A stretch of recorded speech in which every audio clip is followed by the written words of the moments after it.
예, 안녕하십니까 여러분, 반갑습니다. 와운의 파트너 이동근입니다. 자, 오늘은 그 유튜브 방송을 온라인 강의로 진행을 한번 해보도록 하겠습니다. 자, 먼저 제목은 2400포인트 이후의 시장 전망 및 주도 섹터. 요즘 여러분들 시장 조금 좀 힘드시죠, 그죠? 등락 변동폭도 상당히 나오고 있고, 그래서 이제 여기에 대한 내용들을 오늘 좀 말씀을 드릴까 합니다.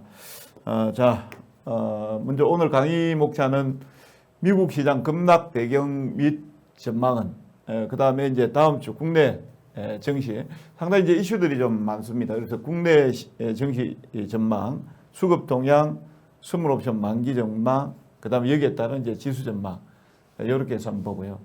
그 다음에 이제 유망 섹터는 어떤 것들이 있는지, 정책 부분에서, 그 다음 유동성 부분에서 이슈 및 유망주 어떤 것들이 있는지 한번 보도록 하겠고요. 그 다음에 여기에서 이제 3분기 주도주 후보군에 대해서 한번 말씀을 드려보도록 그렇게 하겠습니다.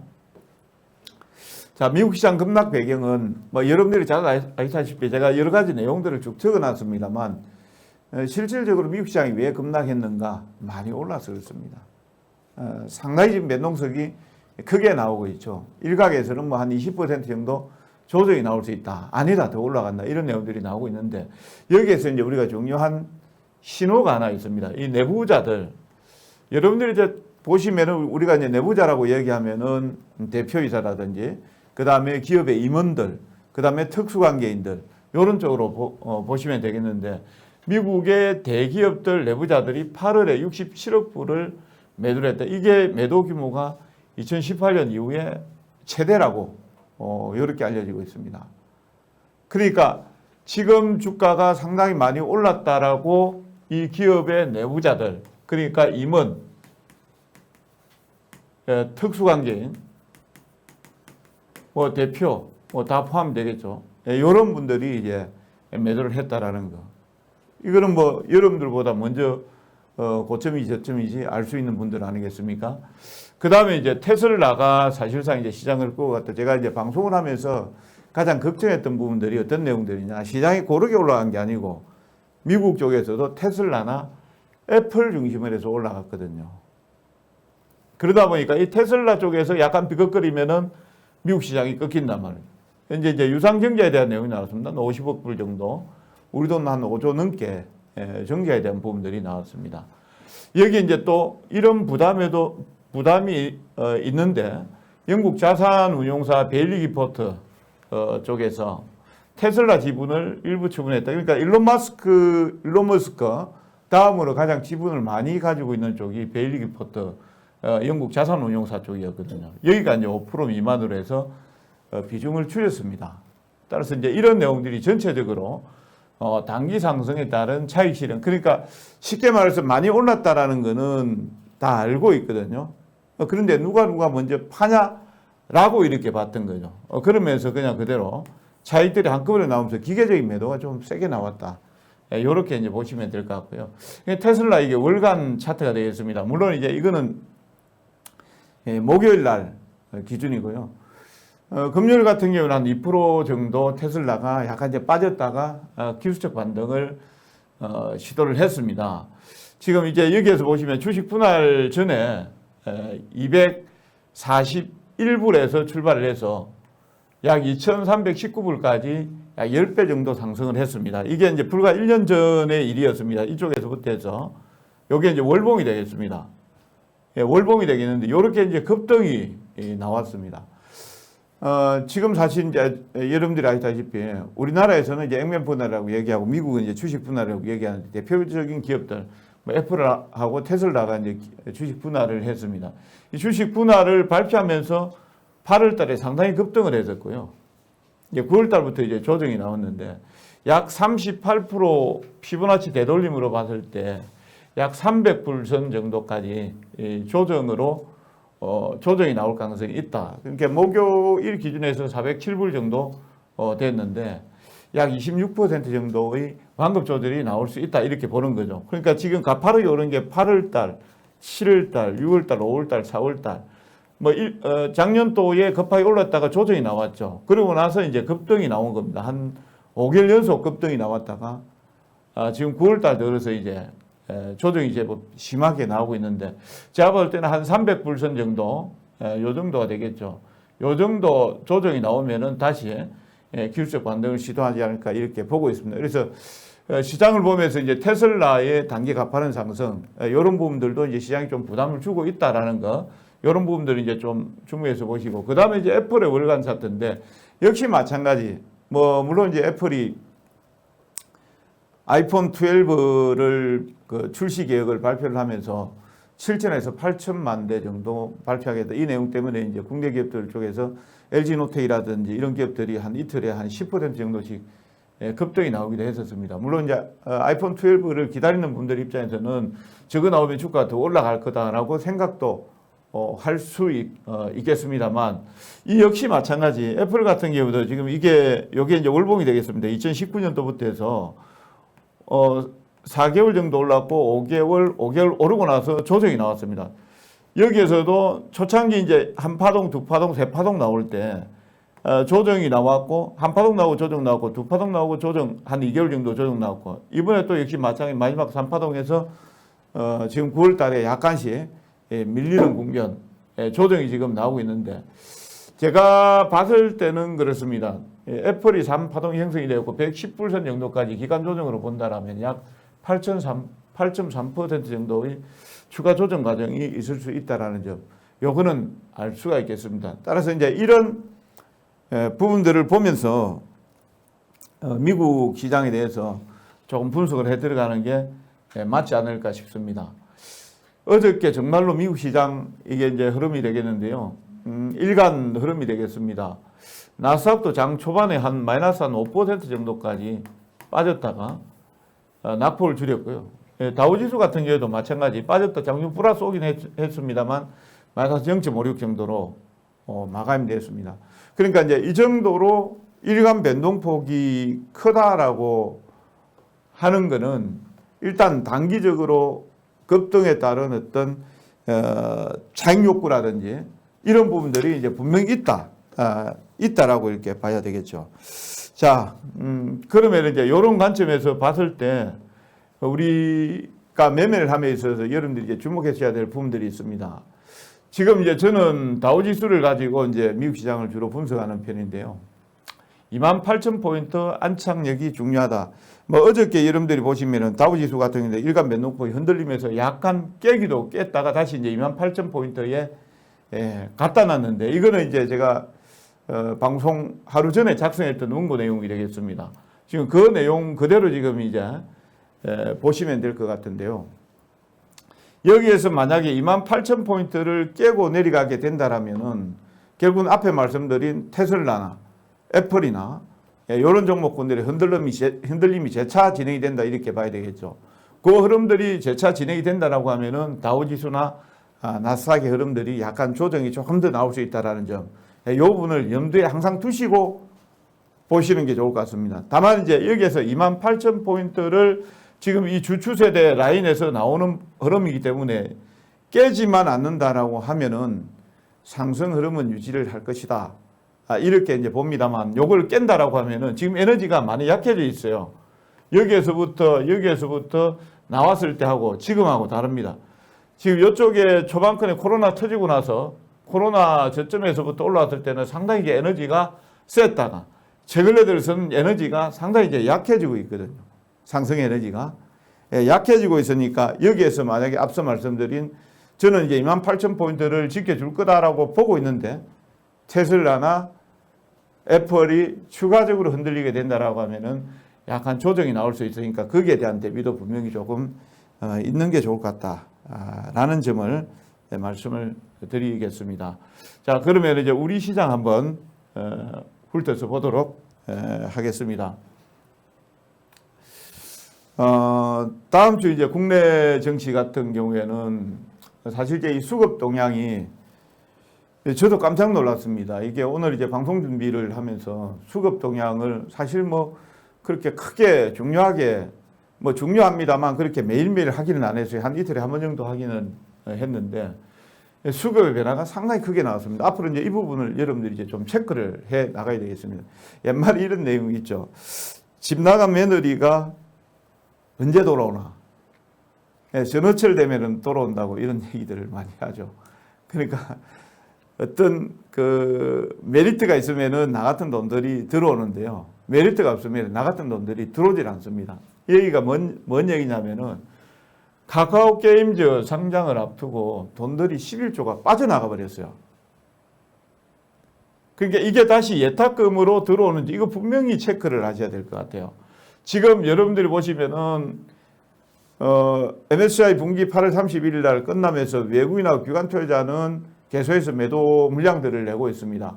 그 물량들을 누가 받냐면은 우리 개인 투자자분들이 다 받고 있거든요. 근데 이제 개인 투자자분들의 자금이 일부는 11조가 빠져나가 버렸어요. 여기에 카카오 게임즈 전부 다 청약하러 빠져나가셨고요. 그 다음 이제 10월 달에 빅히트 엔터테인먼트 약 상장이 있습니다. 여기 10조가 아니고 한 6조 정도를 예상을 하고 있는데요. 빅히트 엔터테인먼트 상장권이 있습니다. 그러면 이쪽으로 또 빠져나가겠죠. 그 다음에 이제 앞으로 이제 아직까지 출범은 안 했습니다만 지금 이제 시장만 뜨겁게 달아오르고 있습니다만 그린 뉴딜 펀드 조성이라든지 이런 내용들이 나오면 또 이 펀드 쪽으로 또 빠져나갈 수가 있습니다. 그래서 중요한 건 여기 펀드는 뒷날의 얘기고 카카오 게임즈하고 빅히트 엔터테인먼트에 나갔던 돈들이 빠져나올 수 있는가, 나갔던 돈들이 들어오는가, 이거를 체크해 나가야죠. 그게 들어오지 않는다라고 하면은 유동성이 딸리게 됩니다. 자, 그림 통해서 한번 보도록 하죠. 여기 보시면은 고객 예탁금이 이 그림이 잘 안 보일 수가 있습니다.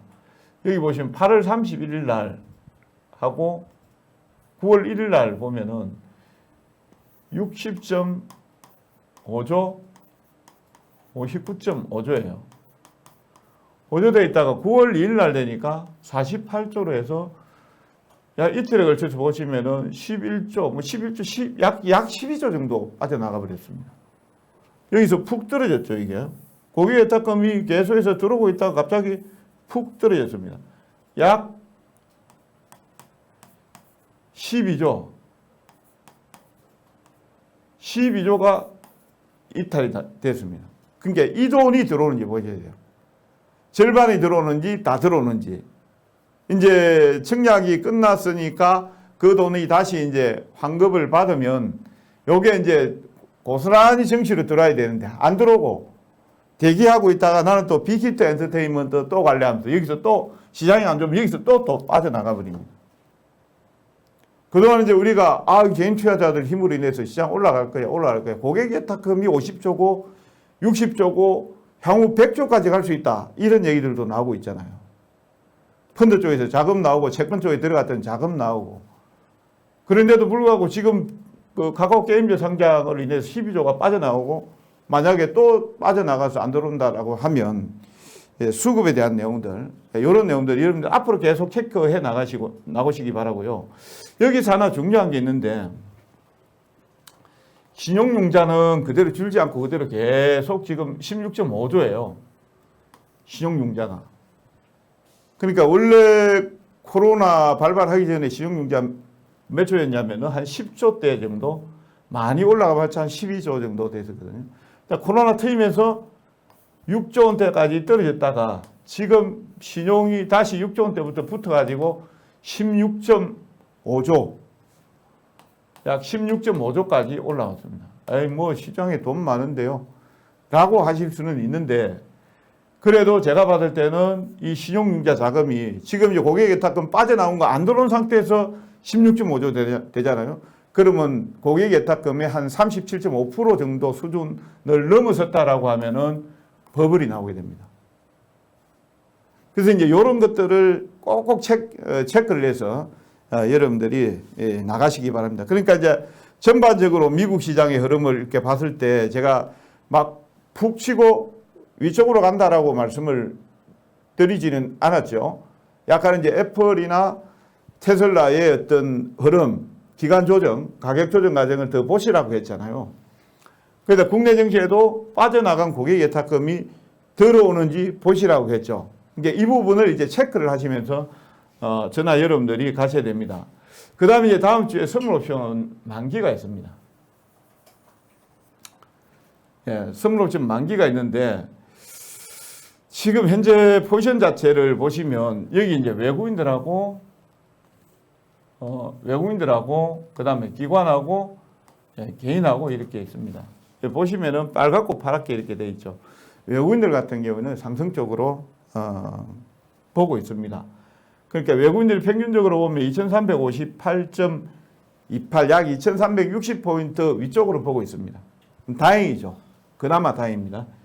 반면에 이제 기관 투자자는 2360포인트 약 60포인트입니다. 이하로 보고 있어요. 그러니까 지금 흐름은 외국인과 기관의 포지션 싸움이다. 다음 주 목요일 날 선물 옵션 만긴 날. 개인은 2410포인트 이상, 2360 이상으로 보고 있으니까 이건 사실은 그냥 무시하면 될 것 같아요. 무시하면 될 것 같고 여기에서 이제 만약에 외국인이나 기관 투자자가 만약에 미국의 테슬라나 애플이나 만기 전에 추가적으로 흔들려서 조정이 나온다. 물론 이제 월요일은 노동절로 휴장입니다만 추가적으로 조정이 나온다라고 하면 이 포지션 자체를 조금씩 낮출 수가 있어요. 낮출 수가 있습니다. 그래서 이런 부분들도 이제 체크를 해보시고 다만 이제 우리 시장이 어저께도 그렇고 2300 한 230 정도에서 저점 찍고 2360 언저리를 이렇게 마감하는 이유는 외국인 투자자들의 포지션이 2360포인트 이쪽으로 가 있습니다. 밑으로 떨어지면 손해예요. 다만 이제 공격적인 어떤 흐름들이라기보다는 또 기관 투자자는 위에서 누르고 있기 때문에 약간 이제 이 부분 2360 그래서 제가 여러분들한테 2367.98 중요합니다 말씀드렸던 내용들이 여기에 있고요. 그 언저리에서 지금은 현재 힘의 균형이 어느 정도 맞춰지고 있습니다. 맞춰지고 있는데 앞에 이슈 애플하고 테슬라가 다시 흔들리면 안 된다. 예, 다시 흔들리면 안 된다. 단기적으로는 이 부분을 여러분들 체크를 해서 나가시기 바라고. 현재 이건 이제 외국인 포지션인데 외국인도 이렇게 되어 있어요. 예, 빨간 건 수익입니다. 이쪽은 손실이에요. 손실입니다.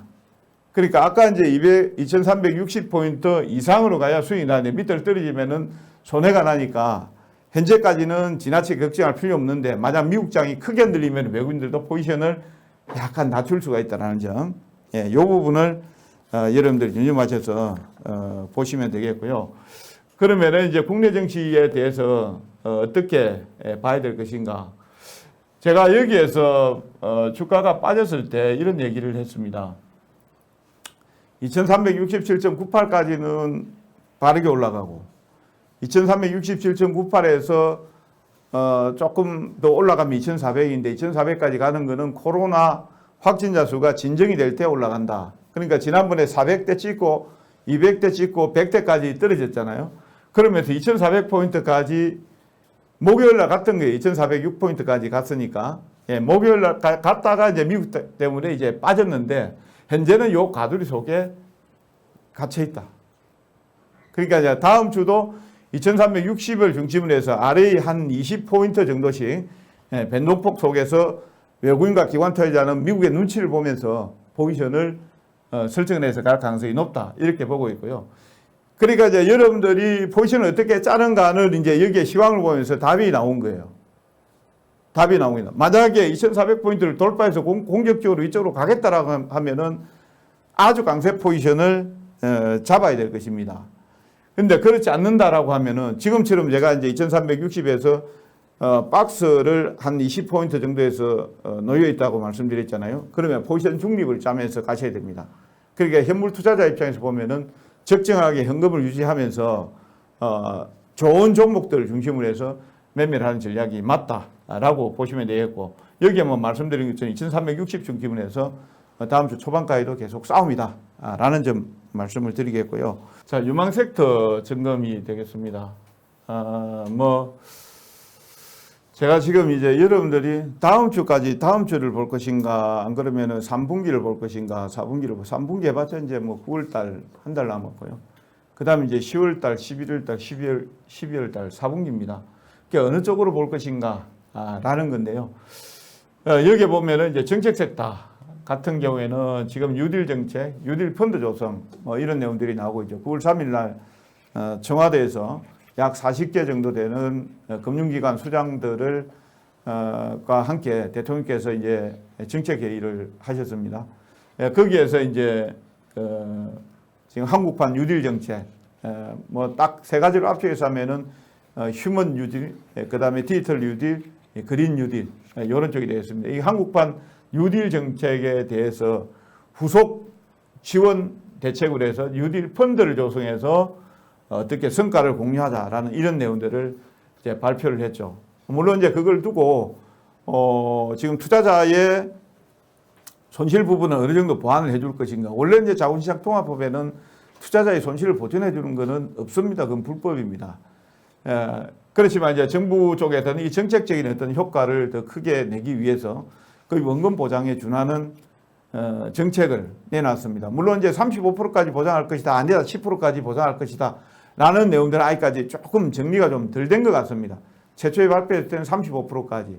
그러니까 한 20조 정도 투자하는 데서 7조 원 정도 정부가 먼저 모펀드에 투자하고 나머지 13조 원은 민간이 투자해서 자펀드에 투자하고 자펀드 쪽에서 손실 나는 부분을 모펀드가 보완을 해주는 이런 쪽에 이제 정책을 폈는데 그게 아니고 35%가 아니고 10%다라고 이렇게 또 뭐 나오고는 있습니다만 아무튼 1.5% 플러스 알파 수준 정도는 지금 보장을 하겠다라는 내용들입니다. 그래서 이제 이런 쪽이 나오면서 구체적으로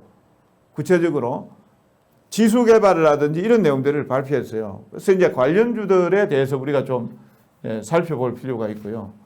그 다음에 이제 4분기 실적 오전 이렇게 했습니다. 제가 4분기 실적 오전. 그러니까 사실은 뭐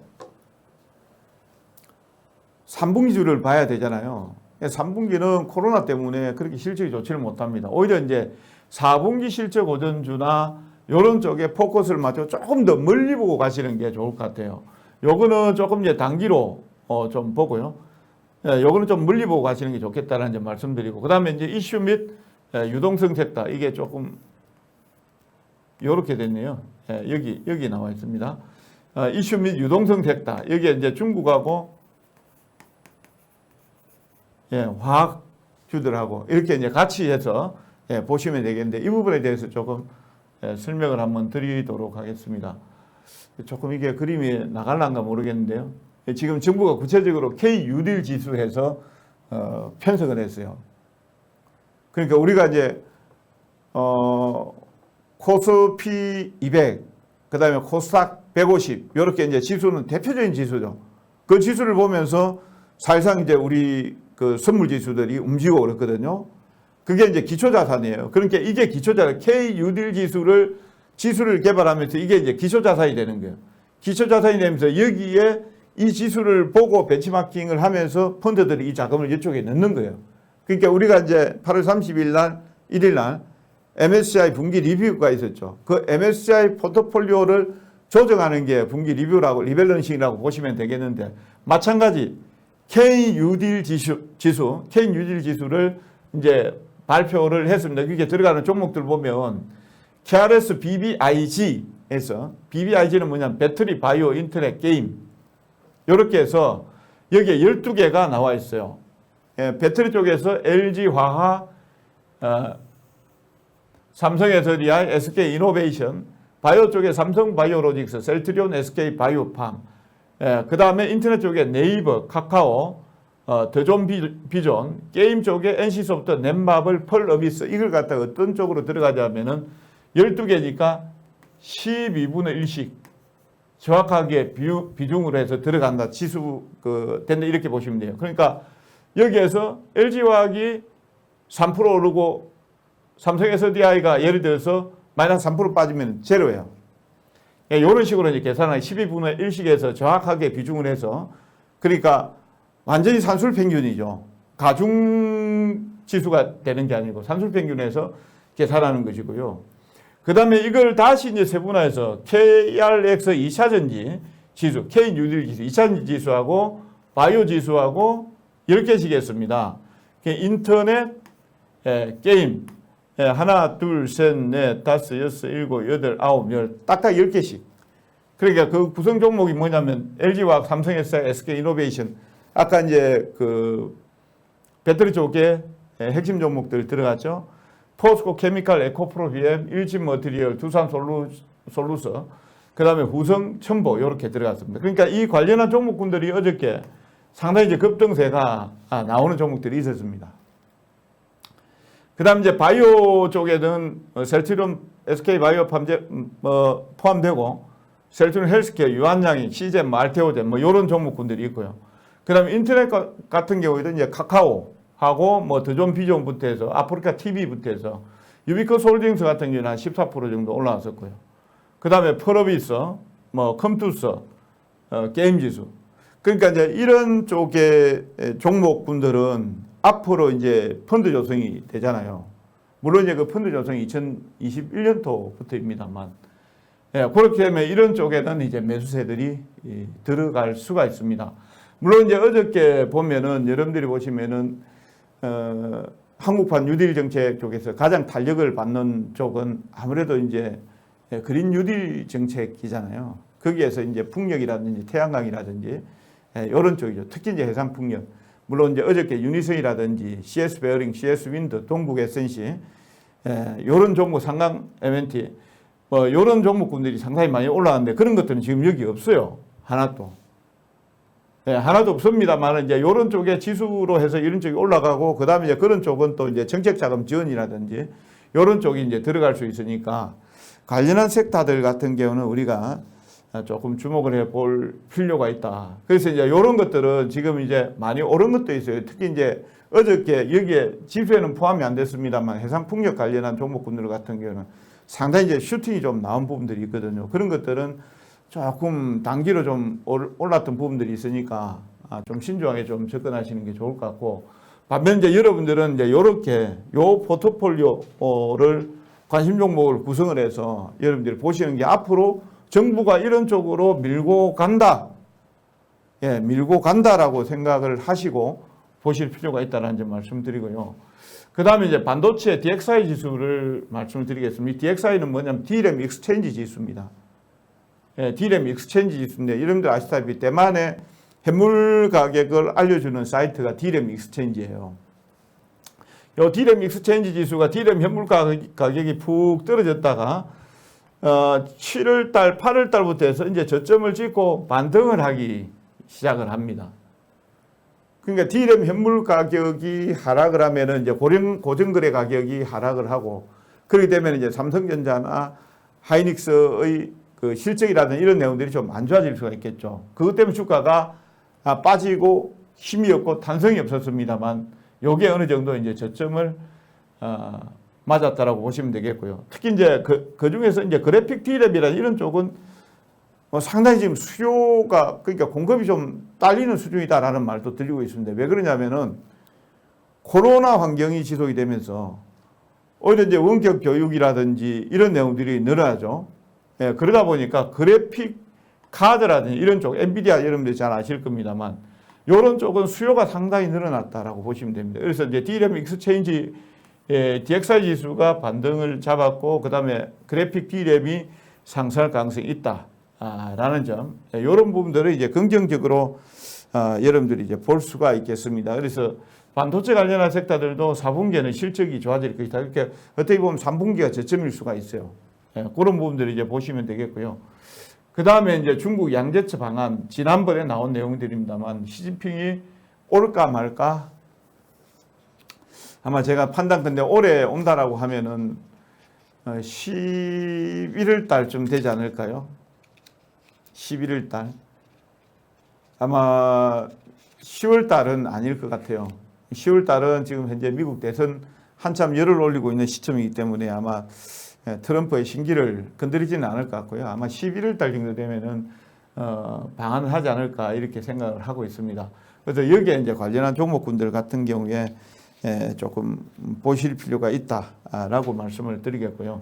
거기에 이제 핵심 종목들을 한번 살펴본다라고 하면 아까 이제 정책 섹터 쪽에서는 사실 제가 여기 해상 풍력이나 이런 것들을 좀 집어넣으려고 하다가 풍력은 뺐습니다. 너무 많이 올라 있고 그리고 이미 좀 금요일 날 오버슈팅이 좀 나온 부분들이 있어서 일부러 뺐습니다. 일부러 뺐고 그 다음 이제 셀트리온 같은 경우에는 코로나 항체 치료제 부분이죠. 이 부분에 대해서 이제 임상 1상, 2상에 대한 어떤 결과물들 이런 내용들이 나올 가능성이 있으니까 뭐 조금 굼뜹니다. 흐름이 안 좋습니다만 긍정적으로 볼 수 있겠고요.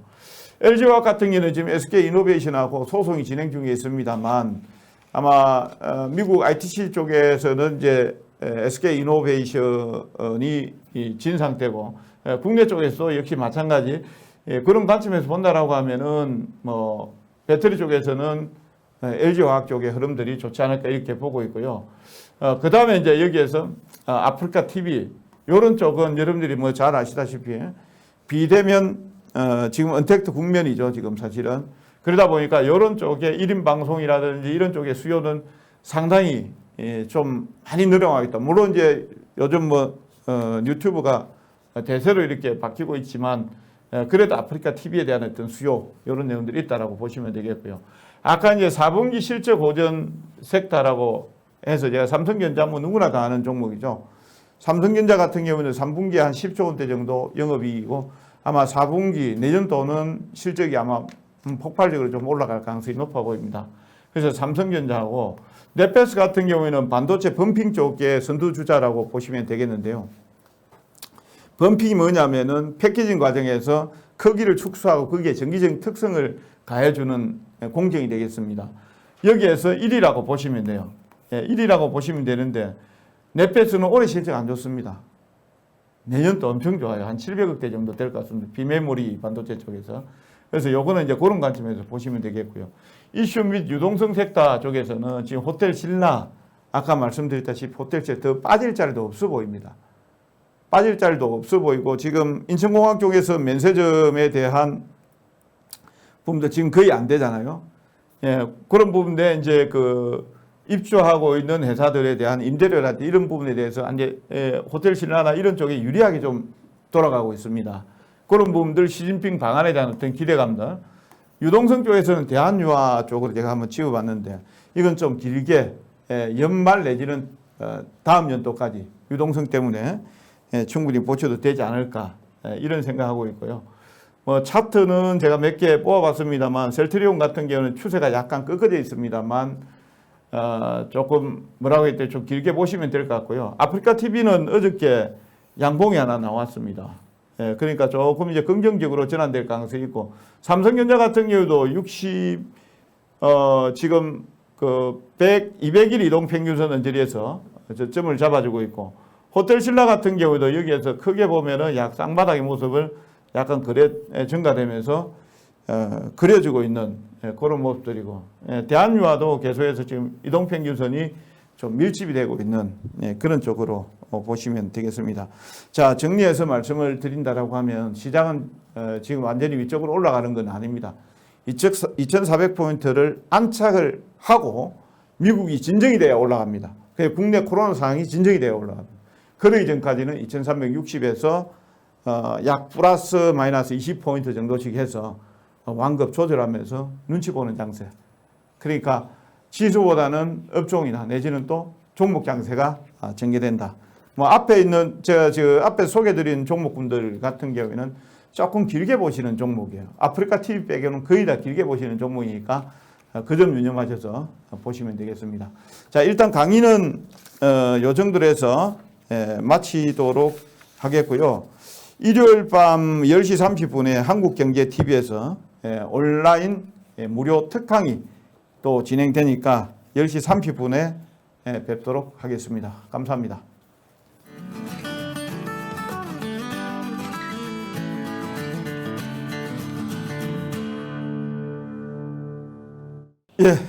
여러분들 방금 강의를 끝내고 다시 돌아왔습니다.